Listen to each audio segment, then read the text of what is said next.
الكريم. أما بعد، أعوذ بالله من الشيطان الرجيم. بسم الله الرحمن الرحيم. قال الله تبارك وتعالى في كلامه المجيد والفرقان الحميد: ومثل الذين ينفقون أموالهم ابتغاء مرضات الله وتثبيتا من أنفسهم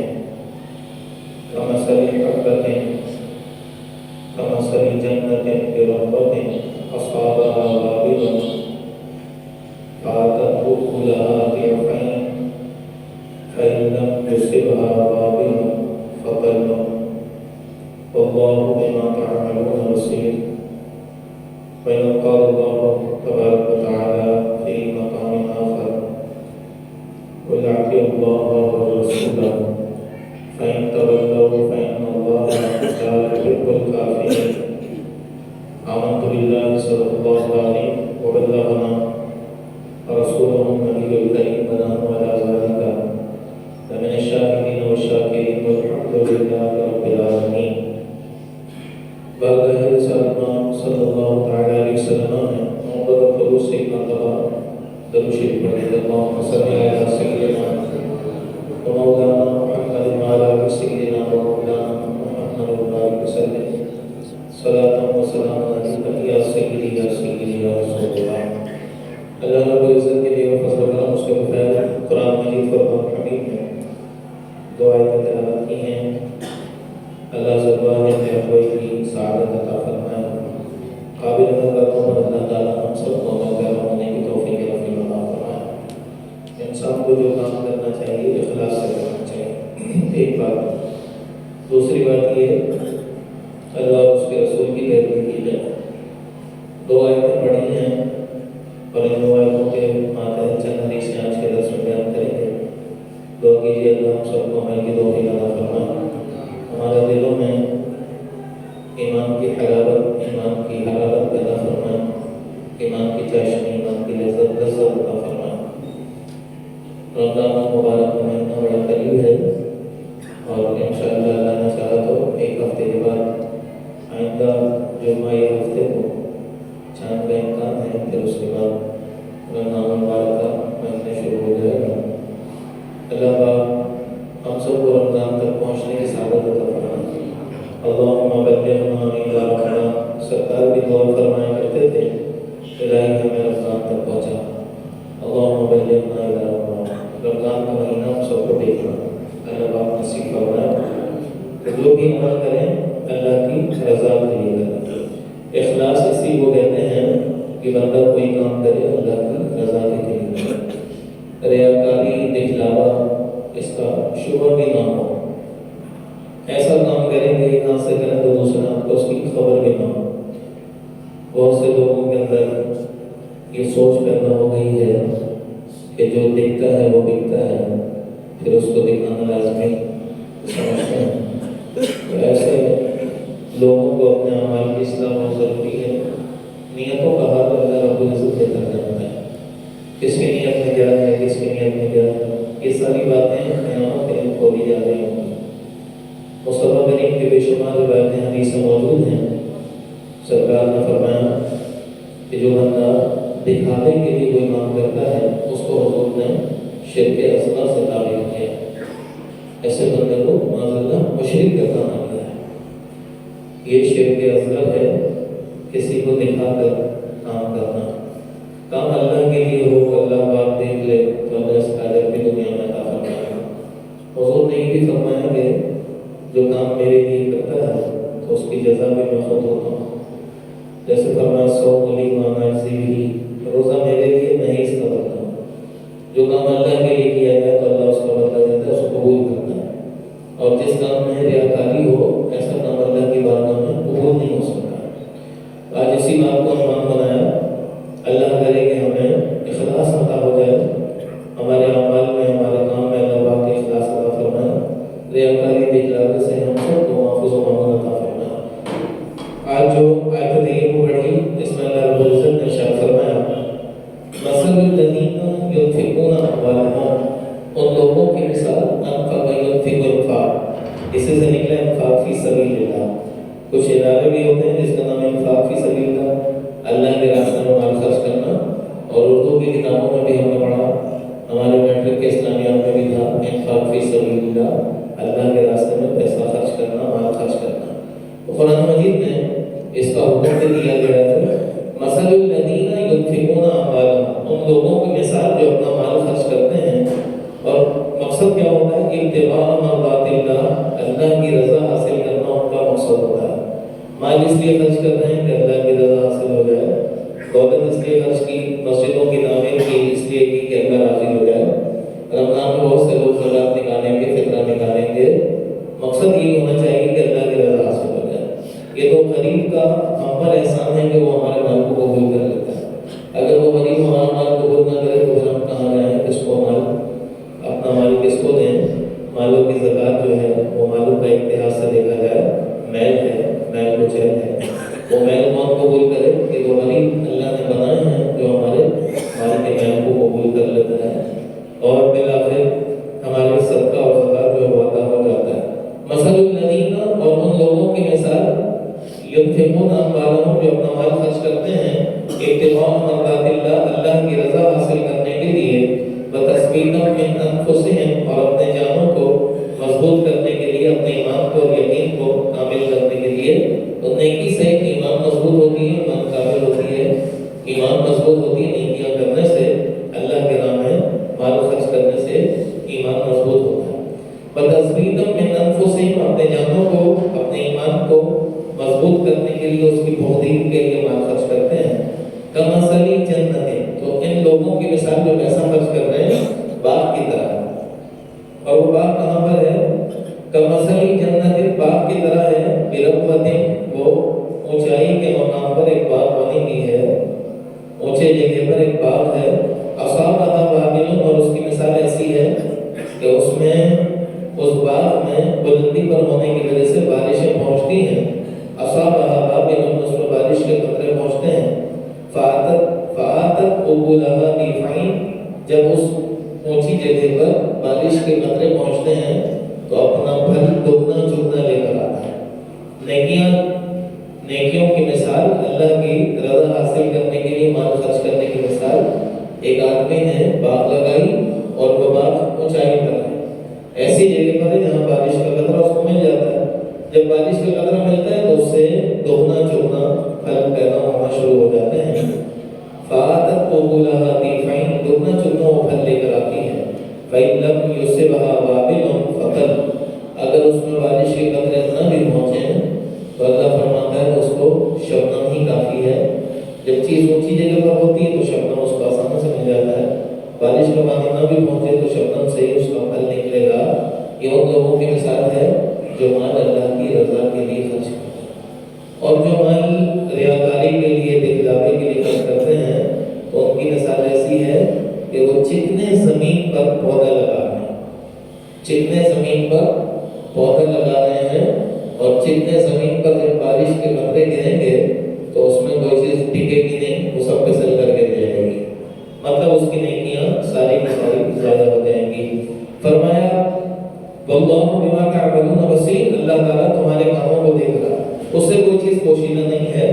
دلوں کی نقل و حرکت، دلوں کی گردش، دلوں میں باتوں کا خطر گزرنا، خیال آنا، اس سے بھی اللہ رب العزت غافل نہیں، اس کو بھی اللہ تعالیٰ دیکھ رہا ہے۔ ایک جگہ پر ارشاد فرماتا ہے کہ جو زمین پر گرنے والا پتا ہے وہ زمین پر کون سے درخت سے کہاں سے ٹوٹ کر گرا، اللہ پاک اس کو بھی جانتا ہے۔ اور اسی طرح سمندر کے اندر جو نقل و حرکت ہوتی ہے، کسی چھوٹی سی مچھلی کی بھی نقل و حرکت ہوئی، اللہ پاک اس سے بھی غافل نہیں، اس کو بھی دیکھ رہا ہے۔ اسی طرح دلوں میں جو خطرات ابھر رہے ہوتے ہیں، امڑ رہے ہوتے ہیں، اللہ پاک اس سے بھی غافل نہیں ہے، ان تمام چیزوں کو دیکھتا ہے۔ ایک اور جگہ پر ارشاد فرمایا فَآتِ ذَا الْقُرْبَىٰ حَقَّهُ وَالْمِسْكِينَ وَابْنَ السَّبِيلِ، بس دے دیا کرو مسکینوں کا حق، رشتہ داروں کا حق، ان کا حق اسے دے دیا کرو۔ ذَلِكَ خَيْرٌ لِّلَّذِينَ يُرِيدُونَ وَجْهَ اللَّهِ، ذَلِكَ خَيْرٌ، یہ بھلائی کا کام ہے، لِّلَّذِينَ، ان لوگوں کے لیے، يُرِيدُونَ وَجْهَ اللَّهِ، جو اللہ کی رضا چاہتے ہیں، وَأُولَٰئِكَ هُمُ الْمُفْلِحُونَ، اور یہی ہیں وہ لوگ جو کامیابی و کامیابی تلاش کر رہے ہیں، چاہ رہے ہیں۔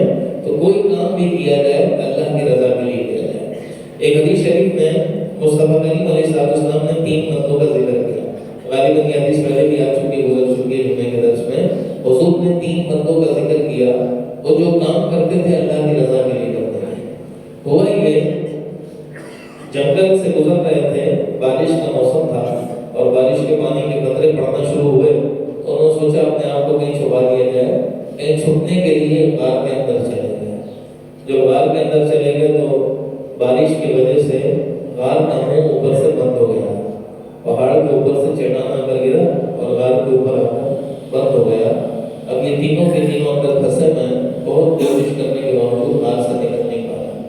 یہ حدیث بڑی طویل ہے، بخاری مسلم کی متفق علیہ حدیث ہے۔ سرکار نے 3 بندوں کا ذکر کیا، یہ تینوں سفر پر گئے ہوئے تھے اور رات گزارنے کے لیے غار میں داخل ہوئے تو غار کا منہ اوپر سے بند ہو گیا۔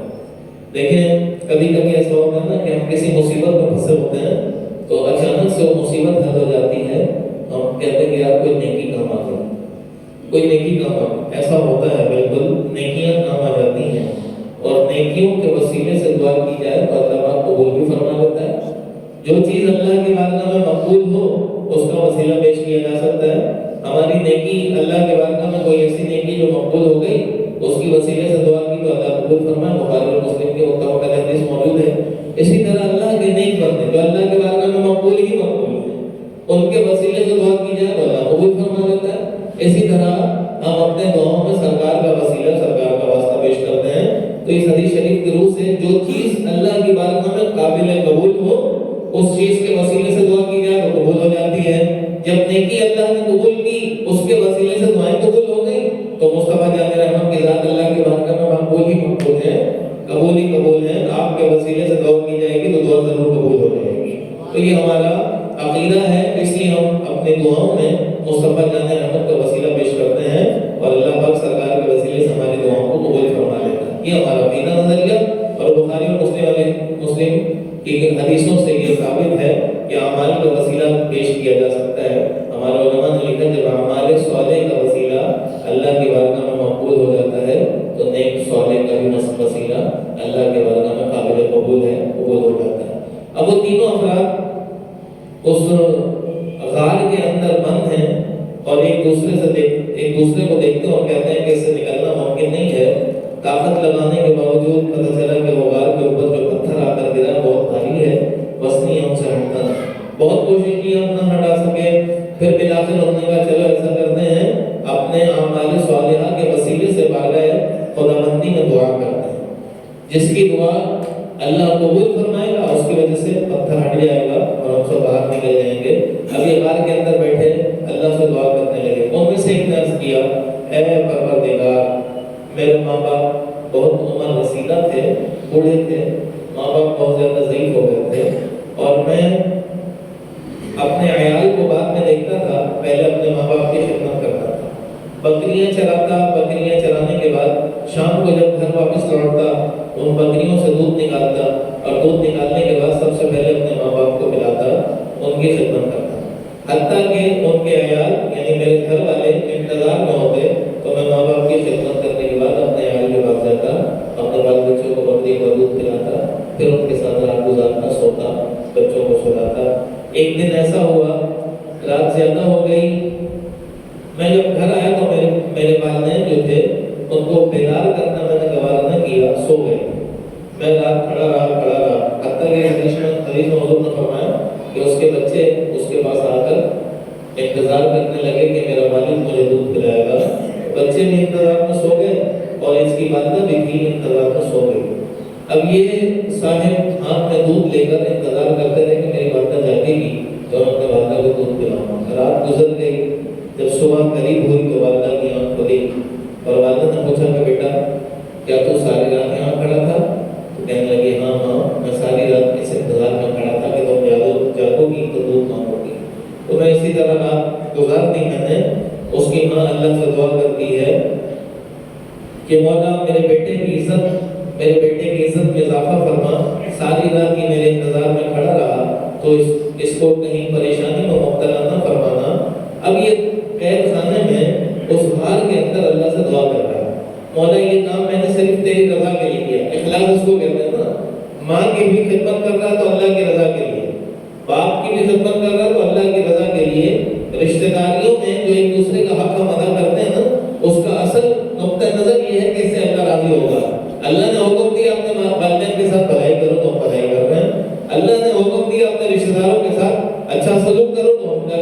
پڑوسیوں کے ساتھ اچھا برتاؤ کرو تو ہم کر رہے ہیں، یہ اللہ کا حکم ہے، تو جب اللہ کا حکم ہم بجا لا رہے ہیں تو اللہ کی رضا کے لیے کر رہے ہیں۔ کسی پڑوسی کو بھی خدمت میں، کسی پڑوسی کی بھی خدمت کر رہے ہیں تو اللہ کی رضا کے لیے، اللہ اس سے راضی ہو جائے گا۔ یاد رکھیے گا، جو اعمال نیک ہوں، جو اعمال اچھے ہم کر رہے ہیں تو اس میں نیت یہ ہونی چاہیے کہ اللہ راضی ہو جائے گا۔ اب وہ اللہ کی رضا کے لیے اس نے کام کیا اور اپنے ماں باپ کا خیال کرتا رہا۔ آج مصیبت کی گھڑیوں میں جب اس نے اللہ سے دعا کی کہ مولا یہ کام میں نے تیری رضا کے لیے کیا ہے، اگر تو اس کو قبول فرماتا ہے، اخلاص اسی کا نام ہے کہ تو نے اس کو قبول کیا ہو، میں نے تیری رضا کے لیے، اگر تو نے اس کو قبول کیا تو آج مصیبت کو دور فرما، یہ پتھر یہاں سے ہٹ جائے۔ سرکار نے ارشاد فرمایا جب اس نے دعا کی تو وہ پتھر جو تھا وہ سامنے سے ہلنا شروع ہو گیا۔ اس نے دعا کی کہ مولا اس پتھر کو ہٹا دے، تو یہ پتھر تھوڑا سا سرک گیا، مگر اتنا نہ ہٹا کہ وہ غار کا منہ پورا کھل سکے اور یہ لوگ وہاں سے باہر آ سکے، اتنا نہ کھلا، تھوڑا سا پتھر ہٹ گیا، مطلب دعا اس کی اللہ نے قبول فرمائی۔ اس کا عمل اخلاص والا تھا نا، ماں باپ کی خدمت کر رہا تھا اخلاص کے ساتھ۔ میرے بھائیوں دوستوں، میرے نوجوان دوستوں جو آج بیٹھے ہوئے ہیں، اپنے ماں باپ کی خدمت کریں اور اخلاص کے ساتھ اللہ کی رضا کے لیے، اس سے اللہ پاک خوش ہوتا ہے اور اللہ پاک اس عمل کو قبول بھی فرماتا ہے۔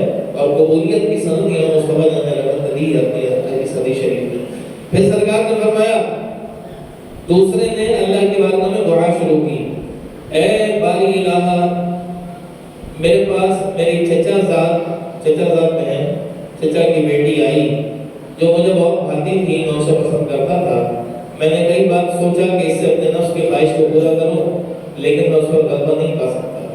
ایک روز 4 سالی کا موقع تھا اور وہ تندرستی کے مارے میرے پاس آئی اور اس نے مجھ سے کہا کہ مجھے کچھ دو، تو میں نے اس کو 120 دینار دیے۔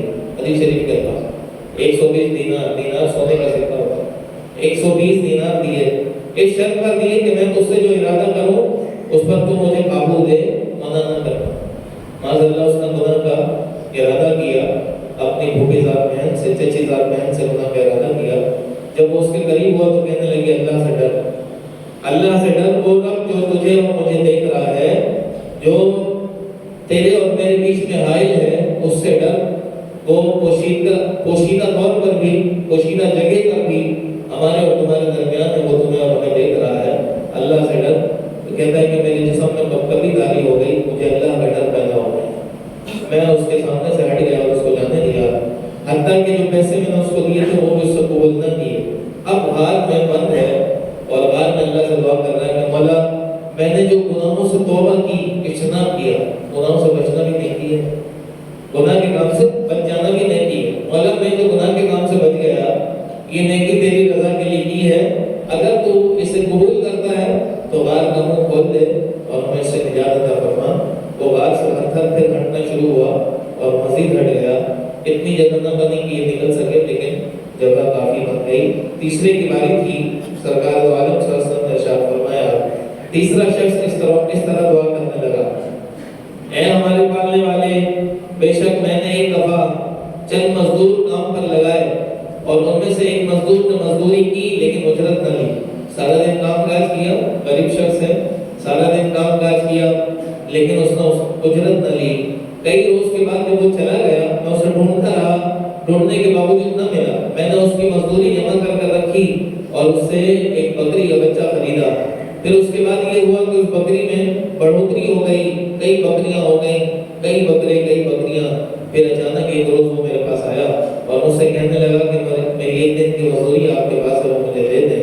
تو اس نے کہا کہ یہ ریوڑ سب تمہارا ہے، یہ سارا ریوڑ تمہارا ہے، اسے لے جاؤ۔ اس نے کہا میرے ساتھ مذاق نہ کریں، میں مجبور ہوں، میری مجبوری کو دیکھیں، مجھے صرف وہ مال دے دیں جو میرا حق بنتا ہے۔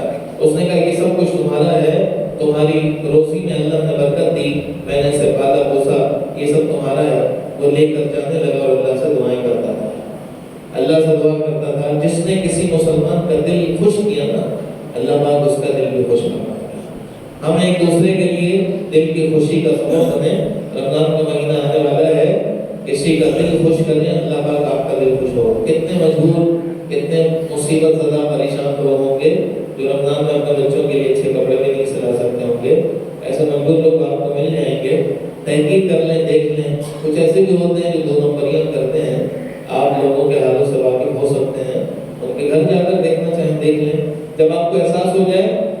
میں مجبور ہے تو اس کا دل خوش کرنے کی کوشش کریں، یا اسی طرح پہلے اپنے رشتہ داروں میں دیکھ لیں، ان کے حالات آپ پر منتشر ہوں گے، کوئی آپ سے ڈھگا جھگا نہیں ہوگا، رشتہ داروں کا خیال کرتے ہوئے اور خاموشی کے ساتھ اس کی مدد کریں اللہ کی رضا کے لیے۔ جو کام اللہ کی رضا کے لیے کیا جائے نا وہ اللہ قبول فرماتا ہے، اور جو دکھلاوے کے لیے کیا جائے، زیادہ مال بٹورنے کے لیے کیا جائے، ہمارے بڑے بڑے NGOs چل رہے ہیں، بڑے بڑے نام نہاد NGOs چل رہے ہیں، اور وہ ایک غریب کی تصویر کھینچ کر اور اس کو جو ہے نا اپنے فیس بک میں لگا کر خوب وائرل کر کر کہتے ہیں کہ اس غریب کی مدد کرنا ہے۔ اب اس غریب کو تو 10,000 کی مدد کریں گے، لیکن اوپر سے نہ جانے کتنے پیسے وصول کر لیں گے، کہاں کہاں وہ اشتہار لگا لگا کر پیسے وصول کر لیں گے۔ ایسے 2 نمبر بھی لوگ دنیا میں موجود ہیں، ان کا آخرت میں کیا بنے گا؟ اللہ پاک سب پر کرم فرمائے، زندگی میں توبہ کی توفیق عطا فرمائے۔ تو پیسہ دیتے وقت یہ لحاظ ضرور کر لیجیے گا کہ پیسہ کس ہاتھ میں جا رہا ہے، کہیں ایسا تو نہیں کہ پیسہ غلط ہاتھ میں جا رہا ہے۔ دنیا میں بہروپیے بہت ہیں جنہوں نے اپنے مال دولت کو پروان چڑھانے کے لیے کوششیں کی ہیں، اور پیچھے غریب کا کوئی خاص نہیں رکھا، کسی کی تصویر لگا کر کسی سے پیسے وصول کرنا ہی لوگوں کا شعار بن گیا، ایسے لوگ اوپر آ گئے۔ بہرحال سرکار نے فرمایا کہ اس نے اللہ سے دعا کی، مولا یہ کام اگر میں نے تیری رضا کے لیے کیا، ایک مزدور کا دل خوش کیا، اس کو پیسے دیے اور وہ خوش ہو کر واپس چلا گیا، مولا اگر یہ کام میں نے تیری رضا کے لیے کیا اور تو نے اسے قبول کیا ہے تو غار کے منہ سے پتھر کو دور فرما اور ہمیں نکلنے کی توفیق عطا فرما۔ تھوڑی دیر کے بعد سرکار نے فرمایا، تھوڑی دیر کے بعد غار کے اوپر جو چٹان گرا ہوا تھا وہ اللہ کے حکم سے ہٹے گا، پورا چٹان وہاں سے ہٹے گا۔ اس حدیث شریف میں 3 مرتبہ کا حضور نے ذکر کیا، ایک ماں باپ کی خدمت کرنے والا، ایک گناہ سے بچنے والا، اور تیسرا کسی پر احسان کرنے والا۔ ایسے لوگوں کے اعمال کو اللہ قبول فرماتا ہے۔ تو اعمال میں اخلاص کو پڑھی، کوئی کام کریں اخلاص کے ساتھ، اور اخلاص کسے کہتے ہیں؟ اخلاص کہتے ہیں کہ وہ آپ کا عمل صرف اور صرف اللہ کی رضا کے لیے، 10 روپے کا نوٹ بھی نکال کر کسی جگہ پر دیتے ہیں نا، اللہ کی رضا کے لیے، اللہ خوش ہو جائے گا، اللہ راضی ہو جائے گا۔ جس کا عمل بے غرض ہو، کوئی لالچ نہ ہو، کسی کو دکھاوا نہ ہو، اس کی جزا پھر کچھ اور ہوتی ہے۔ تو اسی طرح رمضان کا مہینہ آ رہا ہے، حضور نے فرمایا صوم روزہ، اللہ نے فرمایا کہ روزہ میرے لیے اور میں ہی اس کا بدلہ۔ اب روزہ کسی نے رکھا ہوا کسی نے نہیں رکھا ہوا، کیا پتہ چل رہا ہے؟ کسی کے چہرے پر لکھا تو نہیں کہ روزہ دار ہے، آپ کسی کے سامنے کھا پی نہیں رہے، خاموش بیٹھے ہوئے ہیں، کسی کو کیا پتہ چلے گا کہ آپ روزے سے ہیں کہ روزے سے نہیں ہیں؟ لیکن اللہ پاک اس سے واقف ہے، اللہ اس کو دیکھ رہا ہے۔ یہ ہے روزہ جس میں ریاکاری نہیں ہوتی، روزے میں ریاکاری نہیں ہوتی۔ آپ کسی کو بتائیں گے تو ہی پتہ چلے گا، اور نہیں بتاتے تو کوئی پتہ ہی نہیں چلتا۔ تو روزے میں ریاکاری نہیں ہوتی، جس طرح دیگر چیزوں میں ریاکاری ہوتی ہے۔ نماز پڑھ رہے ہیں تو لوگ دیکھ بھی رہے ہیں، نماز پڑھ رہے ہیں لوگ دیکھ بھی رہے ہیں۔ ایک اور حدیث شریف موضوع میں فرمایا، اگر یہ اندازہ لگانا ہو کہ میرا عمل اللہ کے لیے ہے کہ لوگوں کے لیے، بڑا آسان فارمولہ ہے، اس کو نوٹ کر لیجیے، بڑا آسان فارمولہ۔ اگر یہ آپ کو اندازہ لگانا ہو کہ میرا عمل اللہ کے لیے ہے یا کسی اور کے لیے، تو معلوم سرکار نے فرمایا ایک شخص نماز پڑھتا ہے لوگوں کے سامنے، مسجد میں آ کے نماز پڑھتا ہے، تو اس کی نماز میں کتنا وقت لگتا ہے، کتنے اطمینان سے پڑھتا ہے، اور وہی شخص تنہائی کے عالم میں نماز پڑھ رہا ہوتا ہے تو کس حال میں پڑھ رہا ہوتا ہے۔ اب اس کو اندازہ لگا لینا چاہیے کہ میرا عمل اللہ کے لیے کسی اور کے لیے۔ بات میری سمجھ میں آئی؟ آپ مسجد میں آ کے نماز پڑھ رہے ہیں تو 4 رکعت جو آپ کے 5 منٹ میں ادا ہو جائے، کیونکہ سارے لوگوں کی نظریں آپ پر خاص لگی ہوئی ہیں، اور کبھی نماز سے رہ گئے، جماعت سے رہ گئے، گھر میں پڑھ رہے ہیں، تو وہی نماز 4 رکعت والی آپ 2 منٹ میں ادا کر لیتے ہیں، کیونکہ کوئی وہاں دیکھ نہیں رہا، اور یہاں سارے لوگ دیکھ رہے ہیں، تو بڑے سکون اور اطمینان سے سرکار نے فرمایا اس کو اندازہ لگا لینا چاہیے کہ اس کا عمل اللہ کے لیے ہے کہ انسان کے لیے۔ یہ ہے بھائی میرے بات میں، یہ ہے سرکار کی باتیں۔ تو سرکار جو ہے جوامع الکلیم تھے، تھوڑی سی بات میں بہت بڑی بات سمجھا دیا کرتے ہیں۔ اگر آپ کو جانچنا ہے کہ میرا عمل کس کے لیے، اللہ کے لیے ہے کہ انسانوں کے لیے، تو آپ دیکھ لیں آپ تنہائی میں کیسے نماز پڑھتے ہیں اور لوگوں کے سامنے کیسے پڑھتے ہیں۔ اور اگر اس کا الٹ ہے، تنہائی کے عالم میں آپ کی نمازیں بڑی لمبی ہوتی، کوئی دیکھ نہیں رہا ہوتا ہے، لمبی نمازیں پڑھتے ہیں، اور جب لوگ دیکھ رہے ہیں وہاں فرض پڑھنے کے لیے آتے ہیں تو بڑی جلدی سے پڑھ کے چلے جاتے ہیں، تو اس کا مطلب ہے آپ کا عمل اللہ کی رضا کے لیے۔ جب کوئی نہیں دیکھ رہا تو اللہ دیکھ رہا ہے، اور اللہ کو دکھانے کے لیے آپ نے اپنے عمل کو اخلاص کے ساتھ کیا، بڑے آرام سے کیا، اطمینان سے کیا۔ بہرحال وہ حدیث بھی آئے گی تو انشاءاللہ پڑھ کر سنائیں گے۔ یہ اس کے بارے میں سرکار نے فرمایا کہ 3 وہ افراد ہیں جن میں سے ایک اپنے ماں باپ کا خیال کرتا ہے، عمر رسیدہ ماں باپ مل جائیں تو ان کی خدمت کریں، اس سے جنت کا حصول ممکن ہے، جنت حاصل ہو جاتی ہے۔ اور اسی طرح اپنے نفس کو خواہشوں سے بچائیں، کسی پر نظر پڑ جائے تو نظر فوراً ہٹا دیں، گناہ کو نہ دیکھیں۔ اس کا بہترین طریقہ حضور نے فرمایا، جو نکاح والے لوگ ہیں، شادی شدہ ہیں، ان کے لیے بہترین طریقہ کہ جو اس کے پاس ہے وہی اس کے گھر میں موجود ہے۔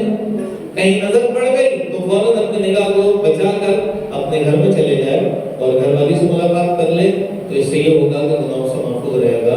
اور دوسرا طریقہ سرکار نے فرمایا، جو بے نگاہ ہے دوسری نگاہ نہ پڑنے، پہلی نگاہ پڑی تو یہ معاف ہے، وہ طویل نہ ہو جائے، اور دوسری نگاہ نہ پڑنے دے، اپنے نگاہوں کو بچا لے، گناہوں سے اپنے آپ کی حفاظت کرے، روزے کی عادت بنائے، کثرت سے روزہ رکھے۔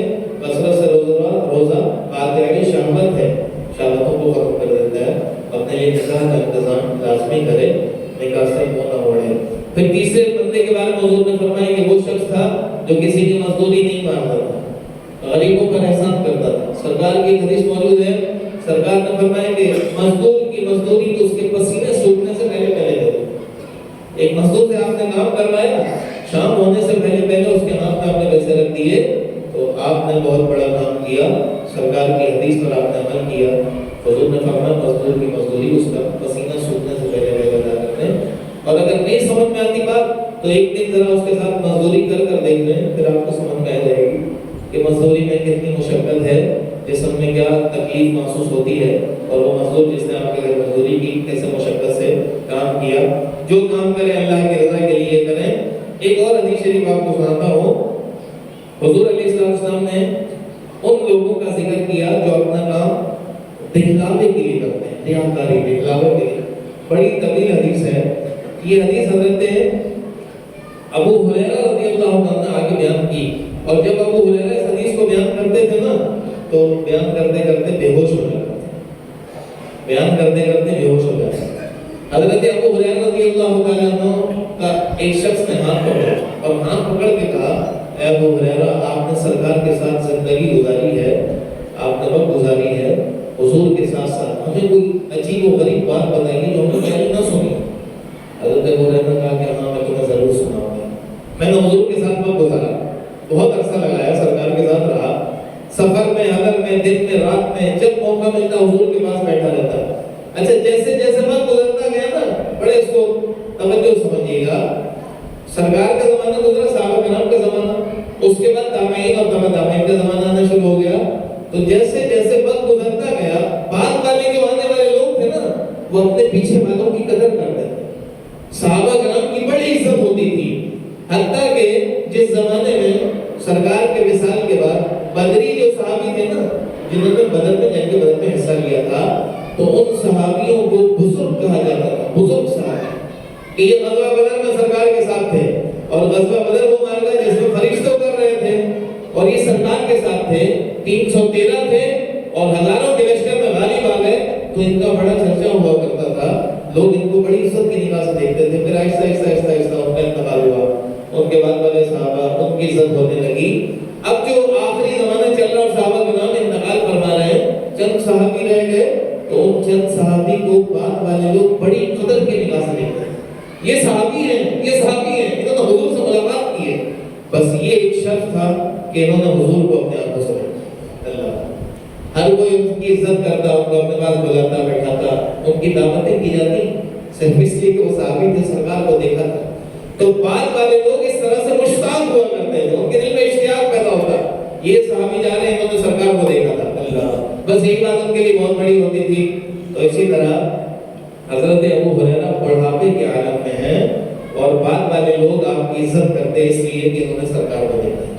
اب ایک بندے نے آپ کا ہاتھ پکڑ لیا کہ آپ نے تو حضور کو دیکھا، حضور کی باتیں سنی، سرکار کیا فرماتے تھے، کیا فرماتے تھے، ہمیں کوئی ایسی بات بتائیں کہ ہم نے پہلے کبھی نہ سنی ہو، کوئی انوکھی سی بات ہو۔ تو وہ صحابی کا ہاتھ لوگوں نے پکڑا، انہوں نے کہا ٹھیک ہے، جیسے تم نے میرا ہاتھ پکڑا نا، میں ایک حدیث سناتا ہوں جس میں سرکار نے میرا ہاتھ پکڑا۔ محبت کا انداز دیکھیے، یہ محبت کے انداز ہے نا، ایسے بھی بتا سکتے تھے، سرکار نے یہ بتایا، ایسے بھی بتا سکتے تھے، لیکن وہ حدیث سنا رہے کہ سرکار نے میرا ہاتھ پکڑا۔ اور صحابہ کرام اس کو اتنا یاد رکھتے تھے کہ حضور نے کیسے کیسے اچھا کبھی کبھی سرکار اپنی انگلیوں کا اشارہ کر کے بتاتے تھے نا، سرکار نے کوئی حدیث بیان کی اس میں اپنی انگلیوں کا اشارہ کیا، تو صحابہ کرام اپنی انگلیوں کا اشارہ بھی کر کے بتاتے ہیں کہ حضور نے ایسے بتایا تھا۔ اس قدر سن کر دیکھ کر سرکار کو اور سرکار کی بات کو ایسے اپنے قبضے میں کر لیتے تھے اور پھر اسی انداز میں حضور کی باتیں آگے پہنچایا کرتے تھے۔ تو اس طرح حدیث جو ہے وہ ثقہ ہوتی ہے، مضبوط ہوتی ہے، کبھی ہوتی ہے کہ صحابہ کرام نے ایسے توجہ سے سرکار کی باتیں سنی۔ اچھا انہوں نے پوچھا کہ آپ ہمیں کوئی بات بتائیے جو سرکار نے بتائی ہو۔ وہ صحابی رسول حضرت ابو ہریرہ کہنے لگے میں تمہیں بتاتا ہوں۔ جیسے ہی بتانا شروع کرتے ہیں نا تو کبھی نہ جسم کانپنے شروع۔ سرکار نے میرا ہاتھ پکڑا، مجھے ایک بات بتائی، بس یہ کبھی جسم میں تاری ہو۔ حضور کی بات آئی، سرکار نے میرا ہاتھ پکڑا، توجہ چلی جاتی نا اس طرف، ایک بندے کی نگاہ اس طرف چلی جاتی کہ حضور نے میرا ہاتھ کیسے پکڑا تھا، بس جسم کانپنا شروع ہو گیا اور جسم کانپتے کانپتے گر کے بے ہوش ہو گئے۔ پھر آپ کو افاقے میں لایا گیا، لوگوں نے آپ کو اٹھایا، جگایا، پانی پلایا۔ پھر جب بیدار ہوئے تو پھر کہنے لگے میں تمہیں ایک بات بتاتا ہوں، سرکار نے ہمیں بتایا۔ پھر جب بتانا شروع کرتے تو پھر جسم کانپنا شروع ہو جاتا۔ 3 دفعہ ایسا ہوا اور بے ہوش ہو گئے، تینوں دفعہ بے ہوش ہو گئے۔ تو میرے بھائی کے دوستو، کوئی نہ کوئی تو سلسلہ طریقت اور تصوف کہیں نہ کہیں سے تو نکلا ہے نا، کہ مشاہدات کی دنیا میں جب بندہ پہنچتا ہے تو جو باتیں ہو رہی ہوتی ہیں نا، کچھ لوگ ایسے ہوتے ہیں کہ ان کی نظریں وہاں پہ جا رہی ہوتی ہیں اور وہ دیکھ رہے ہوتے ہیں، مشاہدات کی دنیا میں ہوتے ہیں۔ پھر جب تیسری دفعہ فاقہ ہوا تو اپنے آپ کو مضبوطی سے تھاما اور کہنے لگے کہ میں تمہیں بات بتاتا ہوں جو سرکار نے مجھے بتایا، حدیث آپ کو پڑھ کر سناتا ہوں۔ تیسری دفعہ بیدار ہوئے اور لوگوں نے آپ سے پوچھا حضور بات تو بتائیے، جو بات سرکار نے آپ کا ہاتھ پکڑ کر آپ کو بتایا تھا۔ کہنے لگے حضور نے ایک دفعہ میرا ہاتھ پکڑا اور مجھے 3 باتیں بتائیں، آج میں وہ 3 باتیں تم سے کہتا ہوں۔ سرکار نے مجھے بتایا کہ اے ابو ہریرہ، قیامت میں 3 لوگ ہوں گے جن کا حساب سب سے پہلے ہوگا۔ 3 لوگ ہوں گے جن کا حساب سب سے پہلے ہوگا۔ وہ 3 لوگ کون کون ہوں گے؟ فرمایا نمبر 1 وہ حافظ قرآن ہوگا، قرآن پڑھنے والا، قاری قرآن جو قرآن پڑھنے والا تھا، اس کا حساب سب سے پہلے ہوگا۔ دوسرا فرمایا کہ مال و دولت والا، پیسے والا، اس کا حساب سب سے پہلے ہوگا۔ تیسرا فرمایا سخی آدمی، ان لوگوں کا حساب سب سے پہلے ہوگا۔ تو حضرت ابو ہریرہ کہنے لگے سرکار نے جو مجھے سب سے پہلی بات بتائی کہ حافظ قرآن جو قرآن پڑھتا تھا اس کا حساب سب سے پہلے ہوگا، وہ اس طرح ہوگا کہ اللہ رب العزت اس کو بلائے گا اور بلانے کے بعد اپنے سامنے کھڑا کرے گا اور کہے گا اے میرے بندے، میں نے تجھے حسن صوت عطا کیا، اچھی اولاد تجھے دی، تجھے پڑھنے کی صلاحیت دی، تجھے قرآن یاد ہو جاتا تھا۔ ہر کسی کو یاد نہیں ہوتا قرآن۔ بڑے بڑے لوگ ہوتے ہیں مدرسے میں آتے ہیں، کچھ دن تک پڑھتے ہیں، پڑھ کر بھاگ جاتے ہیں۔ مدرسے میں کتنے بچے داخلہ لیتے ہیں، ہر ماں باپ کی خواہش ہوتی ہے کہ میرا بچہ حافظ قرآن بن جائے۔ کوئی 1 سے 12 کر کے چلا جاتا ہے، کوئی 2 پارے پڑھ کر چلا جاتا ہے۔ بڑی مشکل سے کچھ ہوتے ہیں جو حافظ قرآن بن کر نکلتے ہیں۔ تو سرکار نے فرمایا کہ کچھ حافظ قرآن ہوں گے جو قاری ہوں گے، اچھی تلاوت کرتے ہوں گے، انہیں اللہ پاک اپنے پاس بلائے گا اور سب سے پہلا حساب ان سے ہوگا۔ ان سے ہوگا، اللہ پاک پوچھے گا اے میرے بندے، میں نے تجھے حسن صوت دیا تھا، یاد کرنے والی دماغ عطا کی تھی، تجھے ذہن دیا تھا، تو میرا قرآن پڑھتا تھا تجھے یاد ہو جاتی تھی، وہ آیتیں تجھے یاد ہو جاتی تھی، بتا میں نے تجھے یہ عطا کیا، تو نے میرے لیے کیا کیا؟ وہ کہے گا مولا میں راتوں کو اٹھ کر تلاوت کرتا تھا، میں قرآن پڑھتا تھا، لوگوں کو قرآن پڑھ پڑھ کر سناتا تھا، اور کسی حال میں میرا انتقال ہوا کہ میں قرآن پڑھنے والا تھا، میں تیرے رضا کے لیے قرآن پڑھ پڑھ کر سناتا تھا، اچھا قاری تھا، قرآن پڑھ پڑھ کر سناتا تھا۔ سرکار نے فرمایا کہ اللہ رب العزت اس سے کہے گا تو جھوٹ بولتا ہے، اللہ اس سے کہے گا تو جھوٹ بولتا ہے، تو نے قرآن تو اپنے مقصد کے لیے پڑھا، تو نے قرآن اپنے لالچ کے لیے پڑھا، اپنے مقصد کے لیے پڑھا، تو قرآن اس لیے پڑھتا تھا کہ لوگ تجھے قاری کہیں، تو قرآن لوگوں کو اس لیے سناتا تھا لوگ تجھے حافظ قرآن کہیں اور تیرے نام کے آگے حافظ قرآن لکھا ہوا ہو۔ مطلب کیا ہے؟ مطلب ریاکاری ہے۔ تو ریا کے لیے، دکھلاوے کے لیے قرآن پڑھتا تھا۔ تو نے میرے صوت کا، دیے ہوئے صوت کا مجھے کچھ نہ دیا، میری رضا کے لیے تو نے کچھ نہ کیا۔ حتیٰ کہ جب وہ کہے گا کہ میں نے ایسے قرآن پڑھا ہے، ایسے قرآن سنا ہے، تو فرشتے کہیں گے اللہ، سرکار نے فرمایا فرشتے کہیں گے اللہ یہ جھوٹ بولتا ہے، فرشتے گواہی دیں گے مولا یہ جھوٹ بولتا ہے۔ اللہ فرمائے گا ہاں یہ جھوٹا ہے، اے فرشتوں اس کو پکڑو لے جاؤ اور اس کو جہنم رسید کر دو۔ سرکار سرکار نے فرمایا فرشتے اس کو پکڑیں گے اور گھسیٹتے چلے جائیں گے، اس حافظ قرآن کو، قاری قرآن کو جہنم میں رسید کر دیا جائے گا۔ پھر حضور نے فرمایا ایک شخص کو بلایا جائے گا جس کو اللہ رب العزت نے جوانی کی نعمت دی ہوگی، طاقت دیا ہوگا، اس سے اللہ پوچھے گا کہ اے بندے، میں نے تجھے جوانی کی نعمت دی، تجھے طاقت دیا، تو نے اس نعمت کا کیا احسان ادا کیا، کیا شکر ادا کیا؟ تو اللہ سے کہے گا مولا میں تیرے بارگاہ میں شہید ہو گیا، میں لڑتا رہا لوگوں سے حتیٰ کہ مجھے شہادت کی موت نصیب ہوئی۔ تو فرشتے کہیں گے الہی یہ جھوٹ بولتا ہے۔ سرکار نے فرمایا اللہ بھی کہے گا کہ جھوٹا ہے، تو نے شہادت اس لیے حاصل کی کہ لوگ تجھے بہادر کہیں، تو نے شہادت اس لیے حاصل کی کہ لوگ تجھے بہادر کہیں، تیری تعریف کے پل مانے جائیں، تیرا چرچا ہو، واہ واہ کیا جائے کہ بڑا بہادر ہے، دشمنوں سے لڑتا ہے، بڑا بہادر ہے۔ تو یہ خواہش میں نے تیری دنیا میں پوری کر دی، اب یہ بتا میرے لیے کیا لے کر آیا؟ اب اس کے بعد افسوس کے سوا کچھ بھی نہیں ہوگا۔ اللہ پاک فرشتوں سے کہے گا فرشتوں اس کو لے جاؤ، جہنم رسید کر دو۔ پھر سرکار نے فرمایا تیسرا شخص اللہ کی بارگاہ میں لایا جائے گا جو بڑا سخی ہوگا، پیسے والا ہوگا۔ اللہ اس کو بلا کر کہے گا اے میرے بندے، میں نے تجھے دولت دی تھی، مال دیا تھا، فراوانی رزق عطا کی، تجھے کثیر دولت سے نوازا، بتا میرے لیے کیا لے کر آیا؟ وہ بندہ کہے گا مولا میں تیرے لیے خرچ کرتا تھا، رشتہ داروں میں بانٹتا تھا، غریبوں میں بانٹتا تھا، پیسے خرچ کیا کرتا تھا۔ اللہ فرمائے گا یہ سارا کام تو نے اس لیے کیا کہ لوگ تجھے سخی کہیں۔ بہت سخی ہے بھائی، بانٹتا ہے، اتنے پیسوں کا لنگر ہوتا ہے اس کے یہاں، آپ سنتے ہیں نا اس طرح کی باتیں، یہ وہ شخص ہے جو بڑا بانٹنے والا، بڑا سخی ہے۔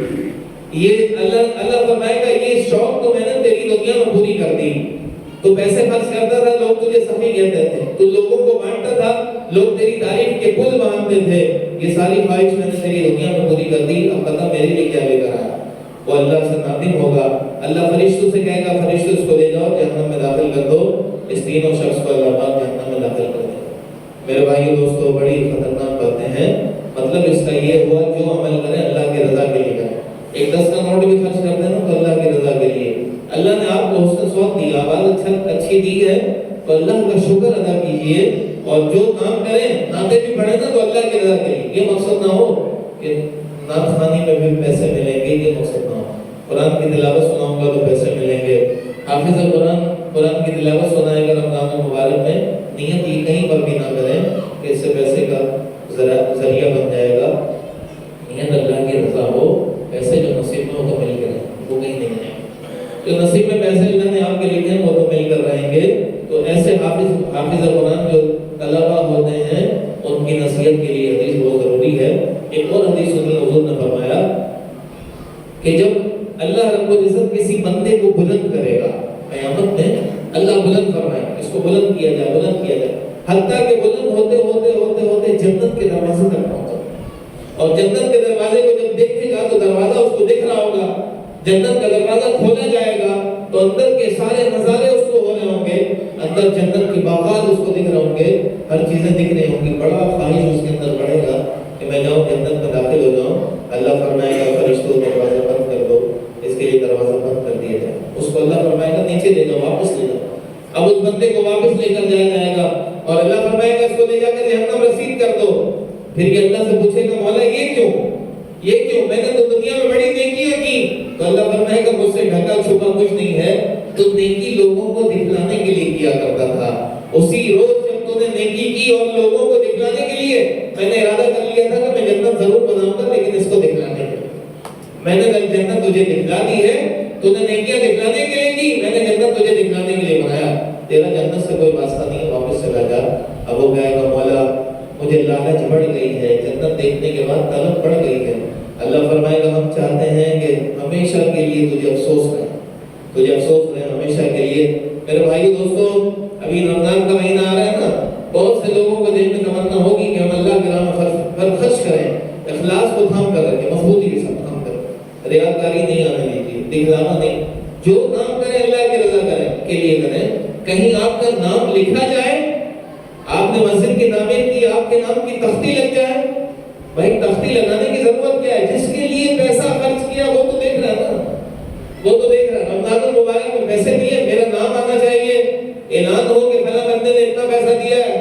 بھائیو دوستو، اس میں تو پھر رضا اللہ کی نہ رہی، دکھلاوا تو اللہ کے لیے ہونا چاہیے۔ اور اللہ آپ کا نام نہ ملے تو بھی اللہ کو پتہ ہے کہ اس نے کتنا اللہ کے نام پر ایسا فرض کیا. اخلاص کو مضبوطی سے تھام کر رکھیں. بہت ساری حدیثیں تھیں، انشاءاللہ آئندہ جمعے حدیثوں کو بیان کریں گے، کیونکہ آئندہ جمعے یا ہفتے کو انشاءاللہ امید ہے کہ رمضان کا چاند نظر آئے گا، یا جمعے کو چاند نظر آئے تو ہفتہ پہلا روزہ ہوگا، یا اگر ہفتے کو چاند دیکھا تو پھر اتوار پہلا روزہ ہوگا. تو رمضان سے پہلے انشاءاللہ ایک جمعہ میں مل جائے گا.